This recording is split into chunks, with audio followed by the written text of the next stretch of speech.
Selamat malam pemirsa, Catatan Demokrasi malam hari ini mengangkat apa yang menjadi riuh hiruk pikuk dalam pekan ini ketika ada politikus yang berbicara yang mengandung soal rasisme. Kemudian bukan hanya mengenai bahasa Sunda yang sudah tahu semua sepertinya di jagat maya, tapi juga ada yang terbaru ketika Kalimantan disebutkan tempat jin buang anak. Itu jadi kontroversial karena ramainya sih di jagat maya, tapi ternyata berimbas ke dunia nyata.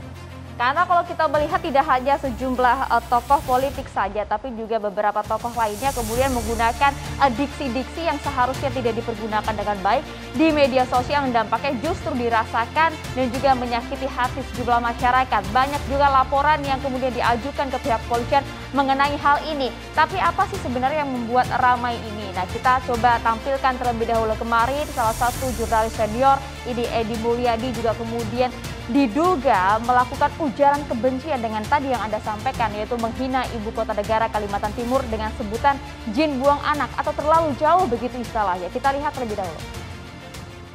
Ya, usai ramai-ramai ini, kemudian sosoknya langsung minta maaf. Edi Mulyadi juga sudah kemudian mengklarifikasi hal ini, menyatakan permohonan maafnya juga melalui channel YouTube-nya begitu, bahwa sebenarnya tidak ada niatan untuk menyakiti, Andro. Jadi penjelasannya itu maksudnya apa? Apakah sebutan untuk menggambarkan lokasi yang jauh, sulit dijangkau antara dari Jakarta ke Kalimantan Timur? Ya, kita lihat lebih dahulu apa pernyataannya seperti ini.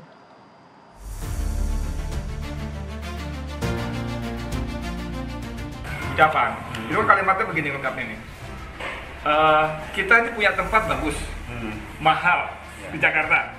Tiba-tiba kita jual, lalu kita pindah tempat ke jin buang anak. Nah, Kalimantan kurang lebih begitu ya. Tempat jin buang anak itu untuk menggambarkan tempat yang jauh. Jangankan Kalimantan, istilah kita, mohon maaf ya. Monas itu dulu tempat jin buang anak. BSD, Serpong Damai itu tahun 80-90-an masih tempat jin buang anak gitu loh. Istilah biasa. Nah, tapi teman-teman saya nggak tahu dengan motivasi apa segala macam, ada yang berusaha memainkan isu ini. Tapi meski demikian, saya ingin menyampaikan bahwa buat saya minta maaf itu benar-benar bukan masalah. Saya akan minta maaf. Itu mau dianggap salah, tidak salah, saya tetap minta maaf. Jadi merupakan bahasa atau ungkapan yang wajar menurutnya, tapi apakah hal itu juga pantas kalau kemudian disimak oleh sejumlah masyarakat, dilontarkan juga di media sosial? Karena tadi bukan hanya warga di Samarinda, Kalimantan Timur, tapi juga ada atas nama Panglima Suku Tambak Baya yang juga mengecam pernyataan dari Edi Mulyadi. Coba kita dengarkan bersama pernyataannya berikut ini. Harus! Kami dari TBBR, Pasukan Merah, DPC Kota Balikpapan, dengan ini menyatakan sikap terkait apa yang disampaikan oleh Saudara Edi Mulyadi tentang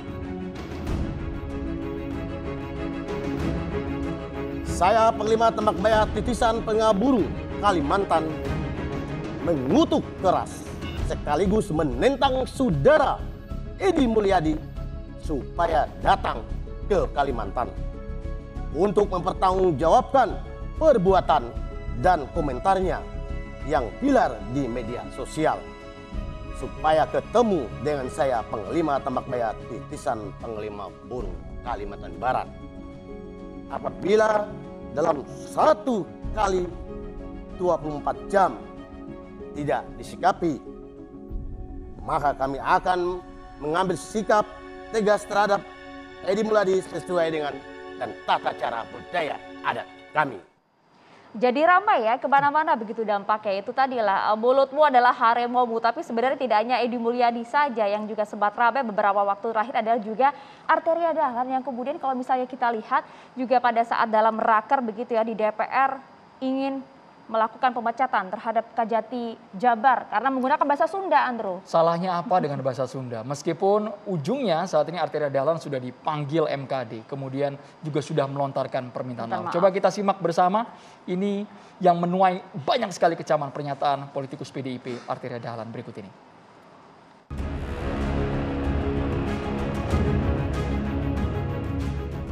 Ada Kajati, Pak, yang dalam raker itu ngomong pakai bahasa Sunda. Ganti, Pak, itu. Kita ini Indonesia, Pak. Jadi orang takut kalau ngomong pakai bahasa Sunda, ntar orang takut, Pak, ngomong apa dan sebagainya itu. Ya. Kami mohon sekali yang seperti ini dilakukan penindakan tegas, ya. Tapi posisinya Arteria juga sudah mengklarifikasi bahwa maksudnya jangan ada indikasi atas dasar nepotisme dengan menggunakan bahasa Sunda di instansi Kejaksaan Tinggi. Itu yang dimaksud oleh Arteria. Meskipun bahkan Gubernur Jawa Barat turun tangan, beberapa budayawan, aliansi banyak ya Maria juga ya? turun tangan semua kemudian mengkomentari mengenai hal ini, merespon juga mengenai hal ini. Tapi kemudian banyak juga, memangnya seorang Arteria Dahlan kalau dilihat dari jejak digital ya begitu, sempat juga melontarkan dengan menggunakan bahasa Sunda. Masih ada videonya Masih ya? ada, kata Lia, mengucapkan atau menggunakan bahasa Sunda ujuk-ujuk tiba-tiba. Nah, Kata Sunda digunakan Arteria. kita lihat dulu jejak Coba kita digital dengarkan ya. bersama. Itu ada pemerasan, Pak. Dipanggil sama Jamintel nggak datang, Pak. Nggak mau. Ujuk-ujuk dia bilang mau bongkar aib-aib di kejaksaan dan dia minta Kajati Jawa Timur. Kalau sampai jadi Kajati Jawa Timur, Pak, wah urusannya sama saya, Pak. Jadi ujuk-ujuk itu bahasa Sunda, Andro? Ternyata di lokasi yang sama ya, ketika rapat kerja dengan DPR di Senayan. Nah, berikut ini pernyataan. Ini sebab akibat bisa dikatakan seperti itu karena ketika keluar ucapan dari Arteria, kemudian Gubernur Jawa Barat Ridwan Kamil juga sampai turun tangan meminta Arteria meminta maaf. Dan juga beberapa tokoh juga, kita lihatlah ini cuplikan-cuplikan dari beberapa tokoh dan juga termasuk juga Ridwan Kamil yang sempat memberikan respon. Saya amati ini menyinggung banyak pihak warga Sunda di mana-mana, jadi saya menghimbau Pak Arteria Dahlan sebaiknya meminta maaf kepada masyarakat Sunda di Nusantara ini. Kalian itu adalah hanya pembantu, pelayan rakyat. Sekarang nyerang-nyerang berkaitan dengan Sunda Empire. Ya, ada apa kamu? Ya tapi sebagai orang Sunda, kalau diem aja diginiin, kayaknya, aduh, ngerasa bukan sebagai orang Sunda jadinya. Arteria! Borokokok! Berbagai macam responnya begitu ya. Ada yang dikemas sedikit lucu gitu ya, ada pelawak juga tadi. Tapi banyak juga yang masih mempertanyakan apa sebenarnya maksudnya begitu kan. Kita langsung bahas saja, dalam catatan demokrasi sudah hadir bersama kami sejumlah narasumber kami. Kita sapa dulu bapak-bapak yang ada di sini. Ada Taufik Damas, pengurus PWNU DKI Jakarta. Assalamualaikum. Selamat malam. Ada juga nih yang sudah tampil dengan pakaian apa nih, kita Baju tanya. adat apa nih Bang Deddy Sitorus? Bang Deddy Sitorus, politisi PD Perjuangan. Selamat malam, Assalamualaikum Bang. Adat apa ini Bang? Mikrofonnya boleh digunakan Bang. Baju apa namanya khas Dayak. Ini pakaian nuansa adat Dayak Kalimantan Utara. Karena kebetulan saya anggota DPR RI dari daerah pemilihan Kalimantan Utara. Luar biasa. Yang ini dari Bulungan. Kombinasi ya Bang berarti. Sultanan Bulungan. Dari Kalimantan. Bang. Ada juga di sini ada Babe Ridwan Saidi, budayawan. Assalamualaikum, selamat malam. Sehat Be? Sehat Babe. Sehat. Luar biasa Babe Ridwan Saidi. Kemudian kami juga mengundang ada politikus PKS, ini Mas Pipin Sopian. Assalamualaikum Mas Pipin Sopian. Waalaikumsalam, Sampurasun. Rampes. Wah ini kan menggunakan bahasa Sunda ya ini ya. Bang Egy Sujana juga sebagai warga Sunda ini Ikat ya. kepalanya ini dari mana ini? Ketua Tim Pembela Ulama dan Aktivis. Assalamualaikum Bang Egy. Waalaikumsalam Selamat malam Bang Egy. warahmatullahi wabarakatuh. Ini kombinasi. Asik. Yang ngasih topi ini Muhammad Zajir, pengurus Masjid Jogokarian, Jogja. Jogja. Nah, kalau Sunda tinggal nambah ininya aja dikit. Nah, ini kombinasi aja lah, Sunda juga ini. Kacamata hitam khas mana itu Bang? Luar negeri lah. Kami juga mengundang ada jurnalis senior Bapak Edi Mulyadi yang memang dalam pekan ini viral dan menjadi sorotan berkenan hadir di catatan demokrasi. Pak Edi Mulyadi, kami ingin tahu penjelasan dari Bapak sehingga sampai melontarkan kalimat dengan narasi yang menuai kecaman. Kalimantan tempat jin buang anak. Dasarnya apa Pak Edi Mulyadi?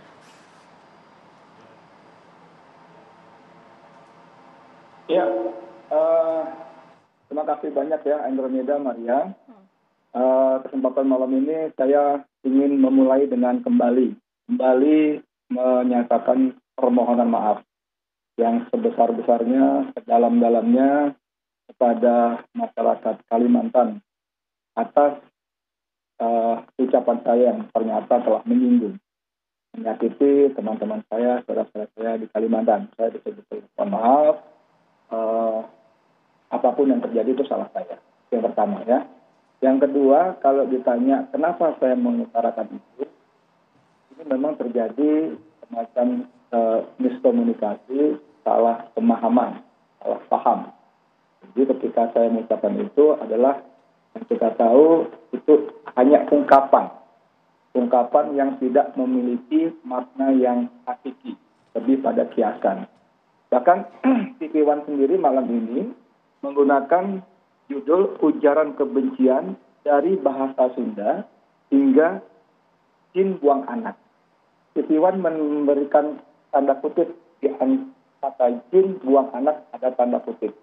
Jadi TV One juga ternyata sependapat dengan saya, itu bukan makna yang hakiki, tapi lebih pada idiom atau ungkapan saja. Saya izinkan saya memberikan beberapa contoh betapa istilah di tempat jin buang anak itu adalah istilah umum untuk menggambarkan tempat yang jauh, yang dianggap terpencil. Ini misalnya ada berita sebelumnya, mohon maaf ya saya tunjukkan ya. Andromeda, Maria boleh ya? Silakan. Oke. Nah ini ada dari merdeka.com, kawasan Ancol dulunya tempat jin buang anak. Oke. Kemudian ada lagi beberapa yang lainnya. Kemang, tempat jin buang anak yang menjelma menjadi kawasan mentereng. Ada tempat jin buang anak. Lalu ada lagi Bekasi ya. Bekasi dari tempat jin buang anak, dia pakai tanda seru, tanda kutip maksud saya, menuju Smart City. Yang dimaksud adalah Bekasi. Ini Bekasi ya. Oke. Kemudian ada lagi, ini kita kenal sekali Ciputra, ya, tokoh pengembang kita. Ciputra sulap kebun tempat jin buang anak jadi Pondok Indah. Kita tahu Pondok Indah satu kawasan yang sangat mewah di Jakarta dan mahal sekali. Lalu ini dari luar Jakarta, luar Jawa bahkan ya, berawal dari tempat jin buang anak, Denai Lama ini jadi daerah wisata. Denai Lama itu di Kecamatan Pantai Labu, di Serdang, Sumatera Utara. Lalu masih di luar Jawa, ini ada sejarah Kabupaten Jembrana. Dulu disebut tempat jin buang anak. Nah ini serunya lagi, almarhum Gus Dur yang pernah mengatakan hal itu. Jadi Andromeda, Maria dan sahabat-sahabat saudara saya di Kalimantan, ini yang saya hanya bermaksud menunjukkan bahwa istilah tempat jin buang anak itu hanya menunjukkan ungkapan tempat yang jauh. Dulu Depok itu juga disebut tempat jin buang anak. Bahkan tadi Pondok Indah adalah Kebayoran sebagainya. Jadi itu sama sekali saudara-saudaraku yang saya hormati betul-betul bahwa saya tidak ada niat untuk menggunakan, memisahkan saudara-saudara saya di Kalimantan. Karena biar bagaimanapun, mohon maaf banget, itu adalah ungkapan saja. Tapi kendati begitu, sekali lagi saya mohon maaf. Ternyata ucapan saya telah teman-teman. Ya. Itu Andromeda Maria. Ya Bang Edi, tadi sudah diklarifikasi mengenai kalimat itu tadi ya, jin buang anak. Tapi banyak juga yang masih kemudian merasa sakit hati bahwa dalam kalimat lanjutannya begitu ya, kalau boleh saya bacakan begitu Bang Edi. Pasarnya siapa? Kalau pasarnya kuntilanak, genderuwo nggak apa-apa bangun di sana. Nah kemudian banyak juga masyarakat Kalimantan yang menduga bahwa pernyataan ini segmentasi orang-orang di Kalimantan adalah seperti tadi, misalnya kuntilanak maupun genderuwo. Nah klarifikasi dari Anda bagaimana Bang Edi? Ya Maria, itu sekali lagi salah saya. Saya menggunakan diksi yang tidak tepat, yang memancing kontroversi, bahkan kemarahan teman-teman sahabat saya di Kalimantan. Itu salah saya. Walaupun saya akan coba jelaskan bahwa itu kalimat lengkapnya begini. Kalau kita lihat videonya, nanti yang menjadi pengembang di IKN itu siapa? Yang untuk menampung orang-orang, membangun. Saya sebut beberapa nama pengembang di Pulau Jawa ya. Apakah Ciputra? Apakah Agung Podomoro? Apakah Sedayu? Tidak, saya bilang. Kenapa? Karena mereka itu pengusaha. Kalau mereka membangun perumahan, klaster, kompleks, segala macam itu, maka yang pertama mereka pikirkan adalah siapa pembelinya. Siapa pembelinya? Nah, kalau di tempat jin buang anak, kan, yang tidak ada daya belinya, kurang daya, bahkan kurang, tidak ada daya belinya, makanya saya sebut dengan istilah jin genderuwo. kuntilanak gitu ya. Itu mereka pasti nggak mau. Tapi tetap itu akan dimangut oleh siapa? Oleh pengembang dari RRT. Nah, itu mereka tidak khawatir mau tidak laku, mau kosong tidak khawatir karena pasarnya pasti ada. Pasti ada akan dikirim orang-orang warga RRT yang memang mereka Bang Edi Mulyadi luar biasa sampai 1,4 miliar lebih. Itu Bang Edi, kami ingin tahu itu konteks acaranya seperti apa? Karena tanggal 17 lalu Anda sepertinya mengumpulkan banyak orang di sebuah tempat kemudian dengan menggebu-gebu, terkesan caranya begitu emosional, menyampaikan pernyataan-pernyataan yang begitu kontroversial. Kami ingin tahu sebenarnya acaranya dalam rangka apa itu Bang Edi? Ya, itu acara yang digagas oleh KPAU, Koalisi Persaudaraan dan Advokasi Umat ya.